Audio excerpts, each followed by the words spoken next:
Roger Foster, the 17-year-old admitted killer of the charter boat Dream Girl's two-man crew, was brought to Key West by a Coast Guard vessel and was immediately whisked away from the docks by FBI agents and county officers.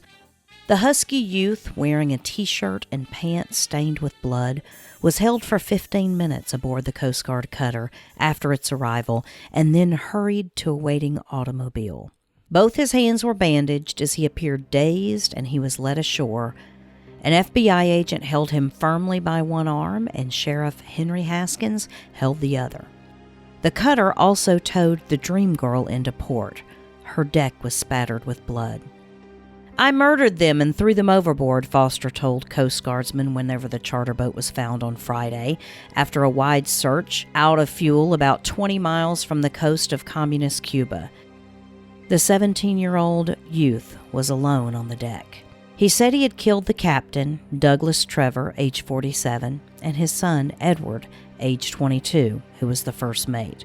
Foster apparently chartered the sport fishing boat, possibly in a mad effort to reach Cuba for an attempt to assassinate Fidel Castro, after earlier attempting to kill himself in a Key West motel room. A crowd of about 100 had gathered across the boat slip from the Coast Guard docks. The FBI said it would confer with the Sheriff's Department to determine who had jurisdiction. Newsmen were not permitted to talk to Foster. In the waiting room were grief-stricken relatives and friends of the Trevors and Foster's father, Dr. H.A. Foster, a Griffin, Georgia physician. Until the boat's arrival, details of the sinister sea tragedy had been withheld from him, presumably because of a weak heart. The Dream Girl was found after a wide search. After reaching it, Coast Guardsmen gave Foster first aid and put him under guard and took the boat in tow. A suicide note found in Roger's blood-spattered Key West motel room had said, "I think I'm insane."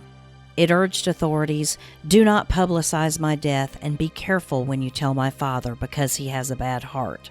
A Key West naval physician, Lieutenant Terrell Tanner, refused to tell newsmen where his friend Dr. Foster was spending the night. "I intended to break the news to him on Saturday," Tanner said. "I think it would be better for him to have what rest he can before he hears what the Coast Guard found." A picture of mental turmoil over American Nazism, the Communist Party, and Cuba's dictator Fidel Castro began shaping up from information police gathered about Roger Foster. He was described by his mother in Griffin as a brilliant boy who seemed to have strange ideas. That prompted his parents to have him interviewed by a psychologist.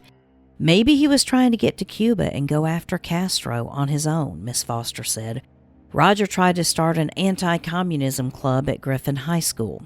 Roger's mother said distress over a knee injury that prevented him from competing in school athletics may have led him to disappear Monday without leaving any word.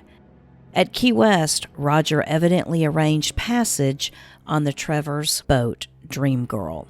Shortly after noon on Thursday, the Trevors departed, and it was sometime during the course of the afternoon that a struggle ensued, and both Captain Douglas and his son Edward were killed. Foster eventually pled not guilty to the murders by reason of insanity. He was then committed to a mental institution and later ended up standing trial for the murders of the Trevors.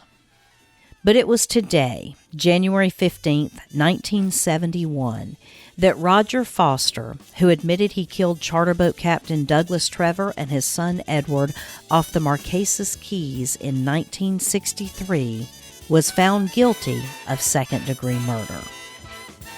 And that's what happened today in Key West history. Today in Key West History is brought to you by 43 Keys Media. To learn more about our historical and potentially criminal past, visit 43keys.com. You can get this program as well as others as an Alexa Flash briefing.